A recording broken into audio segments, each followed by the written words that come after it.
Thanks so much, man. I really appreciate you taking time out your day for this. It was really insightful, and like I said, I really just wanted to get some insight on this because it's like this is unprecedented. Like this is really crazy what's going on right now. Oh yeah, it's yeah, um, yeah, it is. The Writers Guild went on strike. I'm like, I heard this SAG is getting ready to come up, and I'm looking Oh into it. I yeah, was refreshing, and then I saw Fran the other day. I'm like, oh boy, this is oh gonna. yeah. The Manny's getting pissed. And it's funny whenever I talked about it a couple days ago, a friend of mine, I was explaining it to him, and I'm like, yeah, Fran Dresser. He's like, that Fran Dresser? I'm like, yeah, that Fran Dresser is the head of SAG. Yep. I said to my girlfriend, she was rewatching The Nanny, and I'm like, yeah, you're gonna see a lot of Fran in the next couple of days. You're gonna be seeing her on TV again. But yeah, I really Yeah. appreciate it. You taking time to talk about this with me. So, for people that aren't too familiar with it, can you explain a little bit about what's going on currently with SAG joining the Writers Guild and striking? Sure.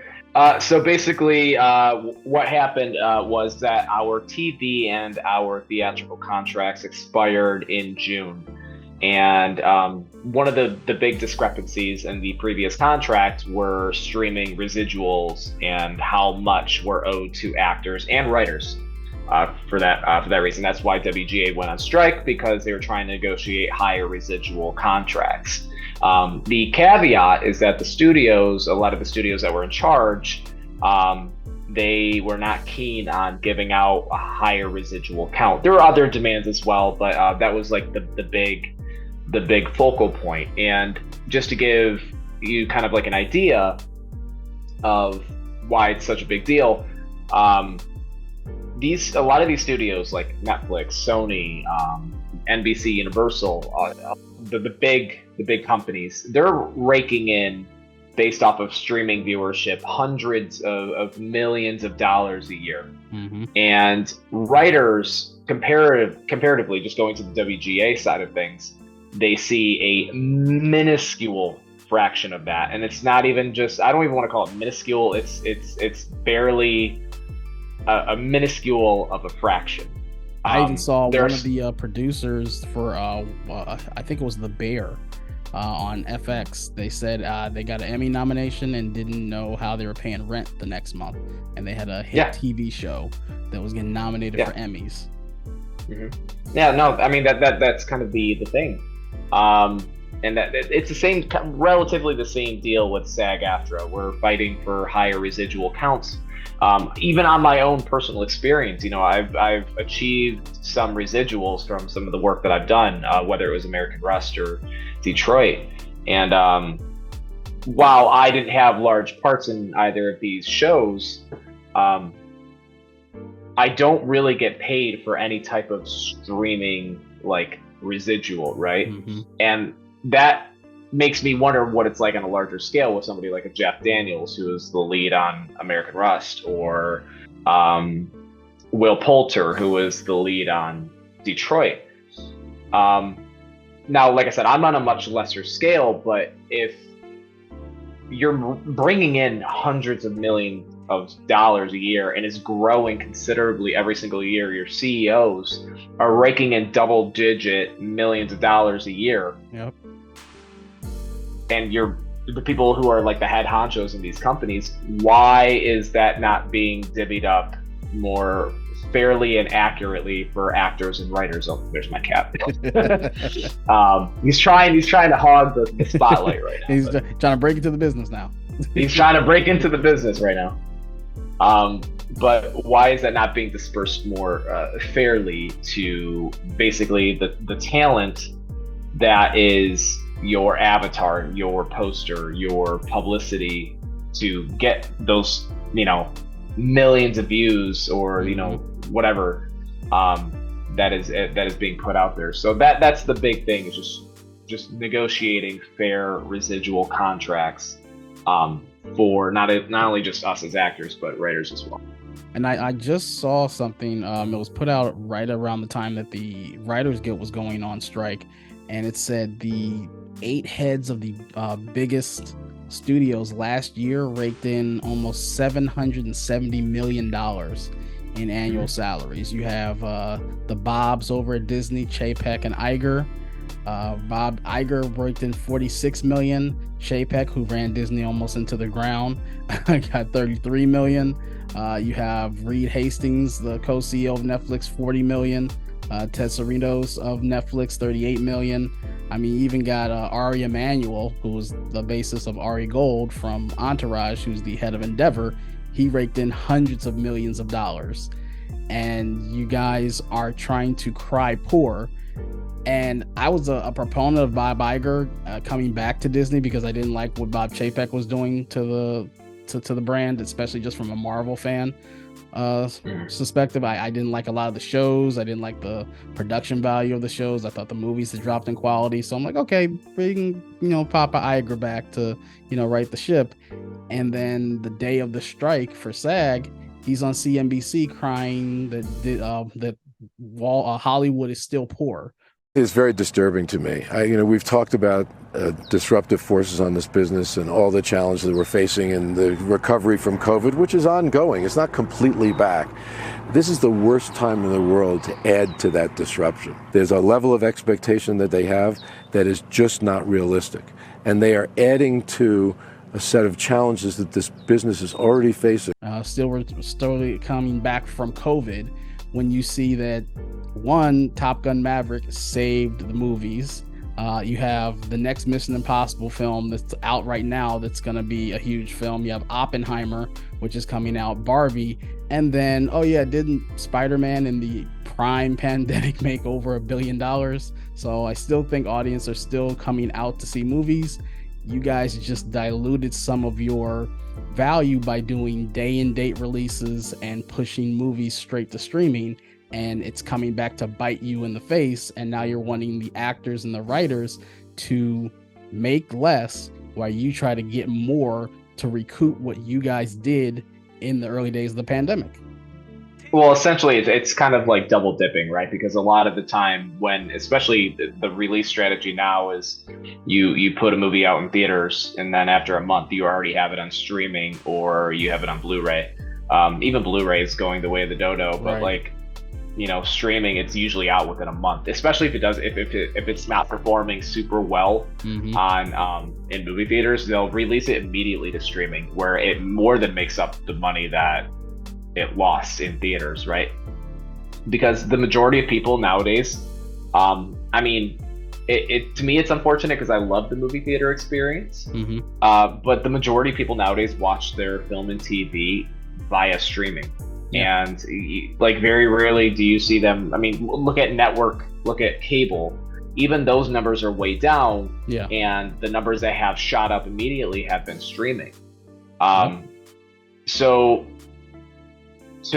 basically complain that the business is dying and that it's not productive anymore. That's simply not the case. It's just transitioning, just like how it transitioned in we'll say the late 90s, early 2000s, when DVDs started coming out and they started becoming like a bigger deal. When Blu-ray started coming out in the late, when they started becoming like really popular in the mid to late 2000s, a lot of these same companies were complaining about the same issue. Oh, we're not getting the same profits that we were from, home video sales or theaters. No, it's just transitioning into a different format. That's why the previous strike happened, was because they were negotiating physical copy residuals, because there was nothing in place. Like they were making, again, hundreds, maybe not hundreds of millions of dollars, but in if you were to account for inflation, probably pretty close to that. They're still raking in millions of dollars a year, probably still honestly hundreds of millions of dollars a year. We weren't getting paid the fair due amount. It's not like we're expecting to get paid like $100,000 or something like that, or $1 million based off of residuals, but it needs to be in a fair percentage of what we're owed for our work that is honestly being sold. I don't want to say in perpetuity, but for I mean, right. people will. For example, if I were to take myself, if I were to blow up in the next 5 years, like a studio could technically say, "Oh, this guy," I know, fingers crossed, but a studio could technically say, "Oh, look at Justin Main's early work in Detroit," and then that gets shot up, and then my residuals will never be. If we were to not negotiate new contracts, my residuals would never bounce up because of that. Exactly. Likewise, my say if I shoot up in terms of like recognizability, then other actors that were in that same film would also get paid because they're also getting the same amount of views, right? So we're all kind of in the same boat together, as opposed to just one specific person profiting off of it. Really, the only people that are profiting off of it are the people who are in charge of the studios, right? And that's why this is such a big deal. And I saw one of the other big things that they're fighting for with the writers and specifically with SAG is about AI. And how AI has completely changed how, I guess, the AMPTP is trying to go forward using intellectual property. As a working actor, what are some of your thoughts on AI? Do you think it should be implemented? Are you opposed to it? It's kind of getting to be one of these slippery slopes where it's so new that people really are still not learning what it can fully do, but we can almost kind of see where it's going to lead. Truthfully, it scares the shit out of me. I'm not going to lie. We're in the early stages of AI, so it's not as big of a deal right now, but if it's left unchecked over the next 5, 10, 15 years, and with the way technology is advancing, especially in terms of like visual effects and CGI in film, there will come a day, if it's unchecked, where we're not really needed anymore. All we need to do is sell our likeness, and then the craft of acting isn't really there. One could assume that you could hire some no-name actor, fill in for the main actor physically, right? Say for example, Tom Cruise, right? He sells his likeness to a studio, an exclusive likeness, and then maybe somebody like me or a stunt performer or a stand-in gets hired in to perform for Tom Cruise, but his face gets pasted right onto us. So it's one of those things where like it would be extremely hard to break through if you're unknown or if you're working your way up versus the people who are already established. So that's like on the lesser side of things. But with AI and with the advancement of AI, like you're running into a problem of where it's going to get so advanced to like where the actual AI image itself will perform. It's not even just pasting a face on top of a body. It'll be like, I mean, it'll literally be like an actual visual video that is created from ones and zeros versus actually having a physical performer just having their face pasted on. And we learned nothing from Skynet, so this is we all know where this is leading. The funny thing is, I had this conversation earlier, and like it's people think like Terminator is just it's a sci-fi film and it'll never happen, but we're in the early stages of where we're in the early stages of it, and it's like filmmaking is just the beginning, right? Like this is the easy way of doing it. This could very easily take over other industries, like music. AI can create music, writing, poetry, stories, all that'll kill authors. Comic books, illustrators, artwork, that's all gonna die. And then you go into frontline type of stuff, right? Like you're gonna have AI running machines at hospitals, or teaching students in school, or I mean the possibilities are endless when you have AI. Exactly. And then what do you do? What do you do creatively? Because I mean, you could do it for yourself, and that's always the best thing. But like, if somebody who is making a living off of what they create, who's going to hire you now if you could just do AI for a lesser price, right? Or if all you know is that AI is going to get purchased up. So the whole thing is just making sure that if AI is used, it's used in the correct manner and with the correct restrictions.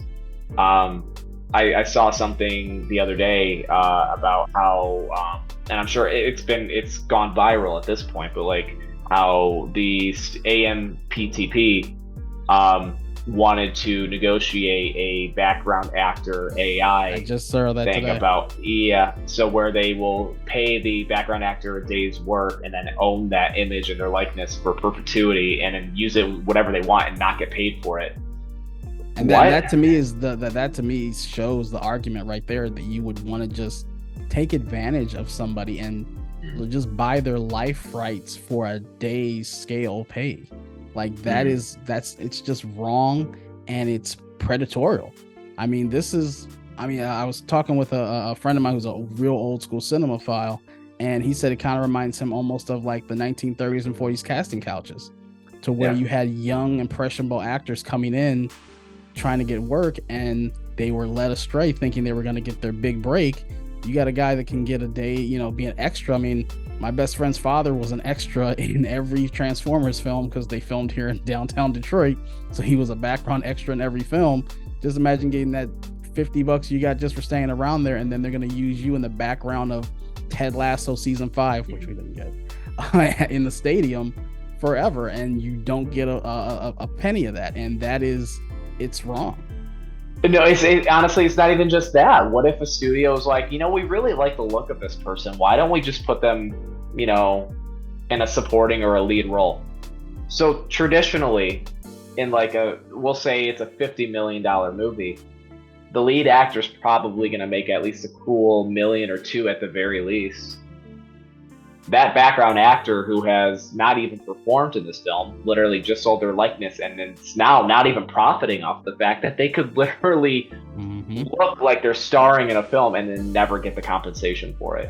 And that, I'm not saying that it's going to get to that extent. I hope to God it doesn't, but that's the gears. That's a possibility. Exactly. And that's look at Indiana Jones, right? I mean, that's a perfect example of the situation. Funny that it comes up right about now that you use a younger guy to be the stunt version of a 80-year-old Harrison Ford with a de-aged face. Harrison was not there doing those jumps and doing those moves. No. Yet we don't know who that stuntman or performer was. Yeah, and that the thing is, that a stunt performer is not going to get paid on the same scale as somebody like a Harrison Ford, right? So. And that's on a much lesser scale. That's just visual effects at this point. But my concern is that creatively, all creatives are just going to get replaced by something that you can literally type into a search bar and then have it generated within 5 to 10 minutes. It's scary. It's honestly really scary, and it needs to be put into check. And the fact that the studios, the majority of them, the AMPTP, they find that is an okay request and an okay demand is the scary part about it. It shows how far apart we are in terms of what's right and what's wrong. And something else I saw that I really would love to get your insight on is they said one of the sticking points that they are having with SAG and the AMPTP is the casting process. From back when COVID started, you guys started self-recording your own auditions. And it seems like now they want that to be the norm instead of going through the regular casting process with, having a casting call, being a casting director, having them film you. Now the onus is upon the actor to light themselves, get the technology, film themselves, and just basically do it via Zoom. And that something kind of gets lost in that process of, making those connections and actually learning, face to face, what they're looking for. So as a working actor, how do you feel about that whole casting process that seems to be one of the issues the SAG is put in there? So this one has a bit of a more varied opinion on it, because some actors really enjoy auditioning in the room, and then some actors thrive better in front of a camera and it's nobody. They can kind of just go through their own process, right? Me personally, I'm more of a self-tape guy. I love self-taping. I've perfected the art of it. Does it suck having to buy your own equipment? Yeah. But that's all really relative to how much effort you want to put in, right? A good performance is always going to be a good performance. It doesn't matter if you have $200 lighting or $2 lighting. As long as you can see, there's bare minimums, right? See yourself clearly, hear yourself clearly, no background noise, plain wall. That's those are, and every self-tape instruction, that's always what I've gotten. And have a reader. The trickiest part is honestly having a reader. Some people live alone, or some people, they have to go based off of somebody else's schedule. That's the hard part. But like in terms of equipment, it's really not that challenging. I think it's made to be a bigger deal than it actually is. There is one interesting fact about that, though, is that with SAG-Aftra union members, there was a what is the term that they use? There was a kind of like a rule that was put into place, I think back in the 1930s or 40s, way back in the day, but there's always been provisions of it since then. We technically should be getting paid on auditions. And like there's a specific rate that we're supposed to be paid per audition by the studio. Now it's not exactly enforced, because the problem is if it was enforced, a lot of actors would not be auditioning as much. It would just become a very highly unaffordable process, which I understand. But there is a thing where, I mean, if you're going through the process of auditioning, especially at home, like with self-tape stuff, like you got to understand, like for an actor, that can take up a lot of time. Like we have to memorize the script, we have to break it down, we have to set up our equipment if it's not set up already. We have to travel to a location if it's not in our own home. We have to shoot it, which could take, some people it takes 5 to 10 minutes, other people it takes an hour. Then there's the amount of pages that you get. I've gotten auditions where I've gotten 13 pages. Wow. 13 pages, and it was due in 2 days. Sometimes even 1 day. And it's like, how the hell do you want me to memorize 13 pages of dialogue in like 1 day? Now we just had something negotiated to where it doesn't exceed 4 pages now, which is great. I love that. It's super easy for me as an actor, but there are times where that happens, and then you have to go through the editing process and then the submission process after you edit it. There's a lot that goes into it, and it takes up time. It can be like a job at points where you're especially giving 13 pages. Yeah. Yeah, you have to spend time on it. Like there's a lot of actors out there that don't have photographic memory. They can't look at a script and be like, got it. Like they have to, they have to take their time and really memorize it. And that could take, hours, if not days, depending on the size of the sides that you're given. So, I think that's something that could and should be explored. The possibility of being compensated for auditioning, because another thing that a lot of actors consider is that like job isn't in the booking, the job is in the auditioning process. I've heard that from other actors. I know that's our job, is to audition. It's not to book. If we book, that's great, but 99% of the time we're not booking. We're lucky if we book even 10% of what we audition for. So the job is inherently in the audition process. That's where we spend the bulk of our time at, and it would be nice to be fairly compensated for that, especially if the studio wants us to audition and go through the process of auditioning or callbacks. So it's one of those things that have to be discussed at a later point. I think there's far more pressing issues at this point in time right now, but it's definitely something I would say should be considered. So as a card-carrying member of SAG that is currently in a strike in solidarity with WGA, where do you think the biggest issue that you think you guys really are going to stand firm on with a lot of your demands? Because the way the AMPTP is making it is that you guys are just asking for the entire world. They're going to go broke. They're going to have to pinch pennies and be out with a cardboard sign themselves, asking for people to help them. And honestly, I really think they lost a lot of footing when I heard that the strike was originally supposed to happen like the 29th of June. And yeah, we got an extension, and that's why it took as long as it did. But that the AMPTP didn't come back to the negotiating board. They basically used that as a way to promote Oppenheimer, Barbie, and Mission Impossible, because you saw I love her to death, but you saw Margot Robbie in a pink dress every day of the week at a new Barbie premiere. Can't do that when you're striking. And that would have obviously hurt the box office for, especially even Barbie being a big intellectual property. You have to promote. Right. I mean, another actor friend I know told me that, the job is auditioning and promoting. And you can't get somebody to see the movie if you're not on Jimmy Fallon. Not on Jimmy Fallon right now because writers are on strike. So what is something that you or any of your other SAG members that you know of, what do you think is your biggest sticking point of something you guys won't be budging on? The two aforementioned issues I know are the biggest ones for a lot of the actors.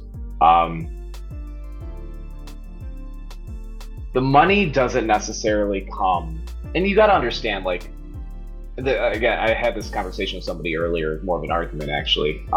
He considered all actors like these rich, wealthy, fuck you kind of guys, right? We just don't care. We're hoity-toity, make a ton of money and we don't deserve it type of people. And that couldn't be further from the case. I know plenty of actors who are lucky to even break $5,000 to $10,000 a year that are in SAG-Aftra. Our health benefits start at $18,000 a year. So you have to make about $18,000 a year in order to be qualified for, health benefits. And simply put, and this is nothing against SAG, I think that's a fair wage to make, or a fair wage to make for health benefits. But it's one of those things to where a lot of actors have to work a primary job, or sometimes a second job, and this is just kind of their career that they want to establish, but it's not something that they're making a ton of money off of. And when it's at that extent to where maybe you do get lucky or you do book something and it's enough in the moment to help pay your bills and help pay stuff off, it would be nice to have the benefit pay off ongoing as often as your work gets viewed, right? And I just know it for a lot of actors, including myself, that's a big thing. I've watched actors talk about how they've had to, they were literally in big film release movies that were they were recognized while they were working. I won't name names, but there was somebody who was in Wedding Crashers who was still waiting tables when she was recognized. And It was because they just they had to resort to other methods of making money too. And you think something as big as Wedding Crashers would help launch your career, and sometimes it does, and it can help you book other stuff. But where a lot of actors make a consistent living is in the residuals. And it would be nice to have in the droughts, because we're never guaranteed a booking, right? We're never guaranteed a job acting wise. Sometimes you can go a year or two without booking anything. So residuals carry you through those moments. And if your project, your show, is getting viewed by hundreds of millions of people and you're not being paid fairly in accordance to that, think about how much product is being sold in terms of marketing, right? Commercials that are aired during that, or ads, right? Advertisers putting their money into it, Squid Game, for example, how much money that made Netflix. And the creator of the show doesn't even get paid fairly for what is one of Netflix's most popular and successful shows ever made. That's actually what kind of got me into doing a little research on it, because I knew that a lot of the streaming services, Netflix being the biggest one, they don't ever disclose the actual numbers unless it's something beneficial. So if you release Cowboy Bebop, and a lot of people, especially in my circle, love it, and then you cancel it 14 days after premiere saying the numbers weren't there, but you have a red notice that you say is the highest streaming movie ever, you wonder, I didn't see anybody talking about that one. I wonder how that one got to be the highest streaming movie ever, but I didn't see anybody talking about it. It got me to wanting to talk to an actor that is somebody that really is representing what SAG is about, because I have people saying the same thing, with these rich actors and these rich writers, I'm there's a Matt Damon, we're not rich. Rhymes, and then there's everybody else. I wish I was rich. You know, so That would be nice. I would love that, but it's simply not the case. and that's what I think this is really And about it just for people like you that are hardworking, working actors that really are the backbone of the actual unions. 130,000, members of SAG. You can name maybe 25 actors that you know of, and those are just the 25 that happen to make it to the top, 1%. But it's about the other 129,900 and whatever. Like another example would be like something like Schitt's Creek, right? So Schitt's Creek was doing okay on what was it, CBC in Canada, which is where it was airing at, and then it got bought out by Netflix, and Netflix blew up Schitt's Creek big time. I knew of Eugene, didn't know of Dan, and when I saw it in my Netflix, it was recommended because I'd watched similar shows. I fell in love with it. I say about 15% of my personality is David Rose, and I fell in love with that show. No, but the thing is nobody really heard about it like until it was on Netflix. Like some people knew, but it was mostly a Canadian thing, and then it goes on to Netflix, and then everybody knows. And like nothing against CBC, but I guarantee you they weren't paying out, or like nothing against CBC, but their residuals are probably, if Netflix was paying out residuals fairly, right, it would be eclipsed by what Netflix would pay out. Eclipse. It wouldn't even be close. Right. And that's the problem. Like I just asked people to imagine putting in a ton of work and effort into something to where your image is used. It doesn't even have to be acting. It could be, say you're a nurse and they just decide to use your image in a print campaign, and you knew they were making millions, hundreds of millions of dollars off of your likeness, and they only paid you $5,000 when you know they're raking in hundreds of millions of dollars. Yep. Like, I just ask people that are unfamiliar with acting and filmmaking to just kind of put themselves into our shoes and apply what's happening to us into their own business, into whatever they do.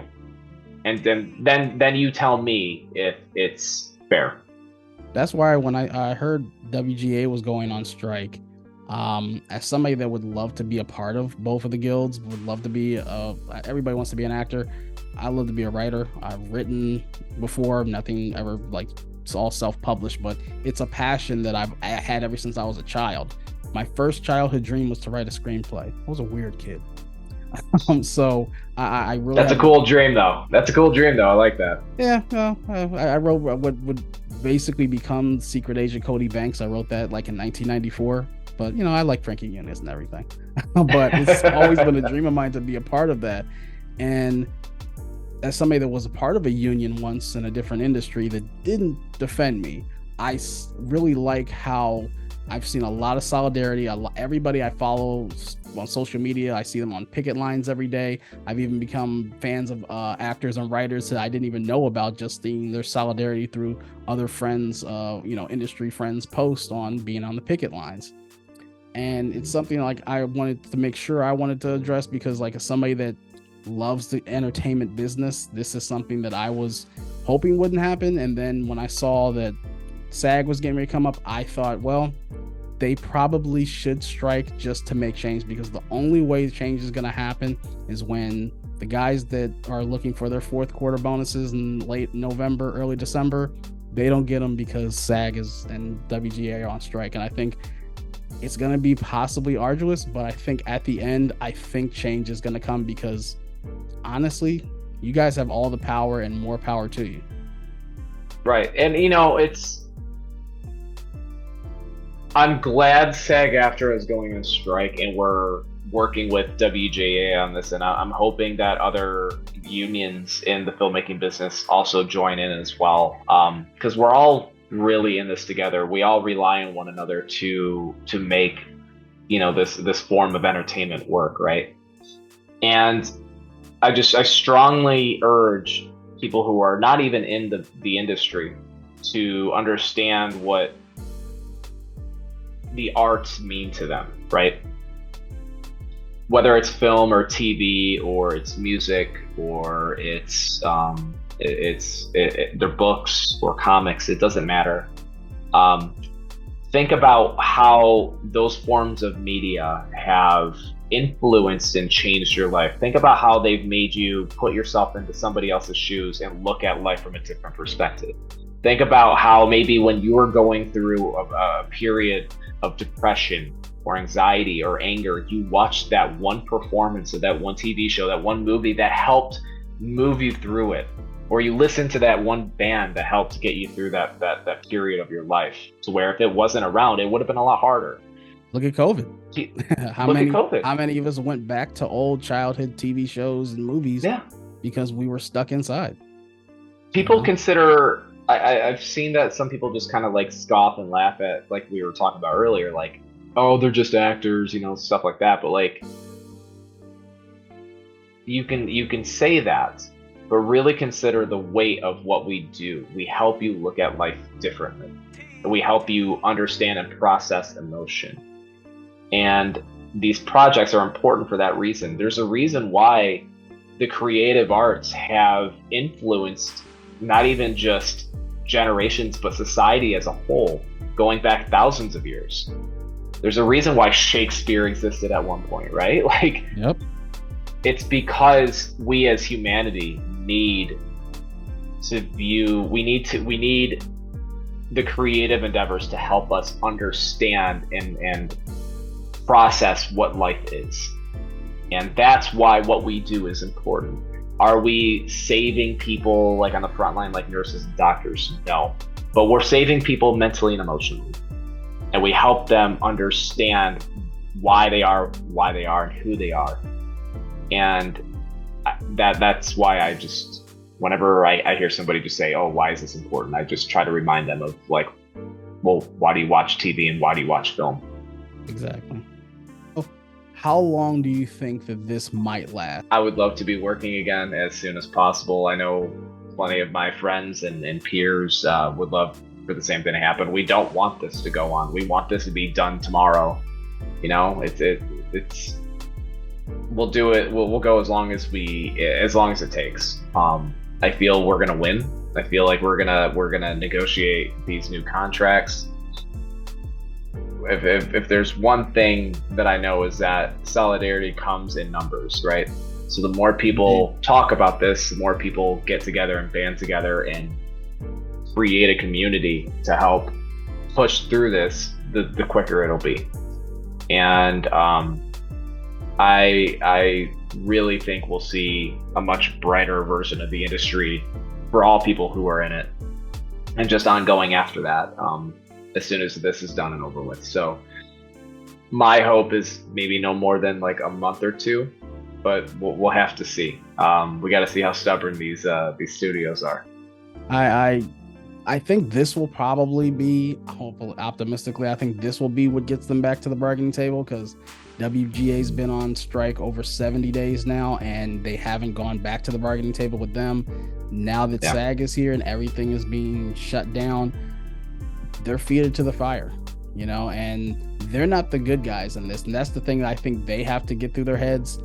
People aren't rooting for you guys to make millions of dollars more while their favorite creators and people that create their favorite content are having to get on food stamps just to make ends meet. I saw a video earlier today, and it really blew my mind, this phrase: you hear of a starving actor, you hear of a starving artist, you don't hear of a starving executive. I don't want to see my peers suffer, right? Like, we're already suffering enough as actors who are not in the 0.00001% of the high-end celebrities out there, right? Like, I just want to see my peers make a living and be comfortable doing what they love. And the thing is, it's not asking much. They're just asking for basic necessities. And that's the thing that gets me about Hollywood screaming broke. It's like, you guys still made money during the pandemic when people couldn't come see the content. You guys still made money on this, and then you guys overextended yourself on a lot of this stuff because you pushed movies a year and a half ahead.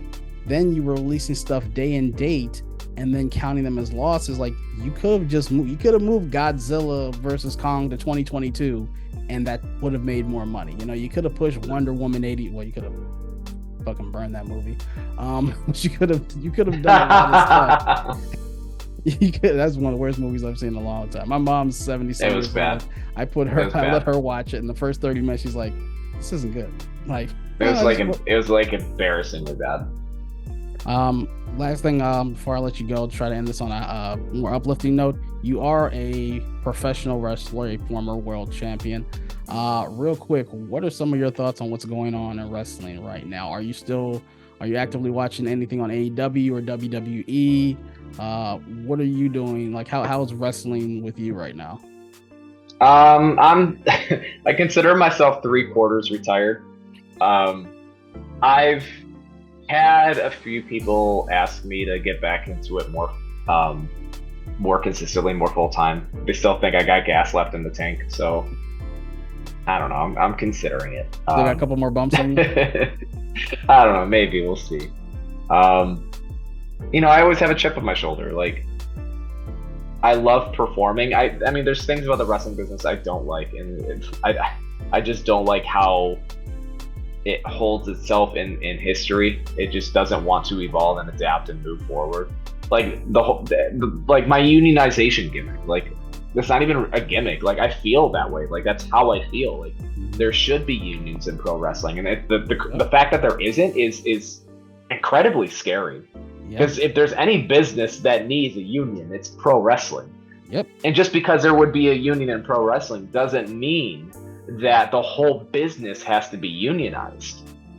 You just have a union in the business. It's just like acting. There's plenty of people who still do non-union work. And there's non-union TV and non-union film, and people make a living doing that. And that's fine. That's good for them. But I'd rather be protected. I'd rather be compensated fairly for my hard work and for what I put to the table, right? And that's why I joined a union.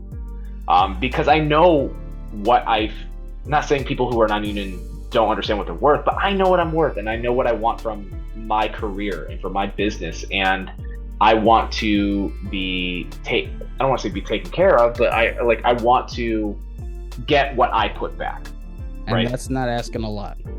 And that's not asking a lot, no. Like, with pro wrestling, like, tell me if it's fair if you want me to do this crazy 30-minute match and then get paid $25 for it. Sure. Yeah, so Justin, thank you so much for joining me today. I really appreciate talking with you and really getting somebody that's actually a part of this on the front lines, getting their opinion that, you know, is a part of the industry, so I can learn stuff. And somebody that's a real fan of film. Like, it's really a great pleasure talking to you. Thank you, man. I appreciate you having me on and letting me talk about the strike and just shooting the shit overall. I always enjoy talking with you, man. Where can everybody find you on social media? Yeah, sure. So you can find me on pretty much all the socials. Facebook at I think it's the Justin. I changed my handle. I lost my old Facebook account, so Instagram is Justin Main Official. Twitter Justin Main Off. Threads, you can find that from Instagram. YouTube Justin Main. Am I missing anything? Oh, I have my website, justinmain.com. I have not posted yet. I'm gathering my following. Beyond that, I don't know. I'm everywhere. Just look me up. And then I would strongly urge all viewers to check out SAG-Aftra-Strike.org. That's where all of what we talked about today and more is going to be on there. So if you have any question about like what exactly is going on, what we're striking for, how it all works, and what we're going to be doing, all that information is going to be on there. So I would definitely say if you're interested and you want to learn more, please check out SAG-Aftra-Strike.org. And I'll put that link in the description of this video. Everybody, please make sure you're following Justin on all social medias. If you're watching this video, I appreciate you taking your time out of your day to watch this video with me.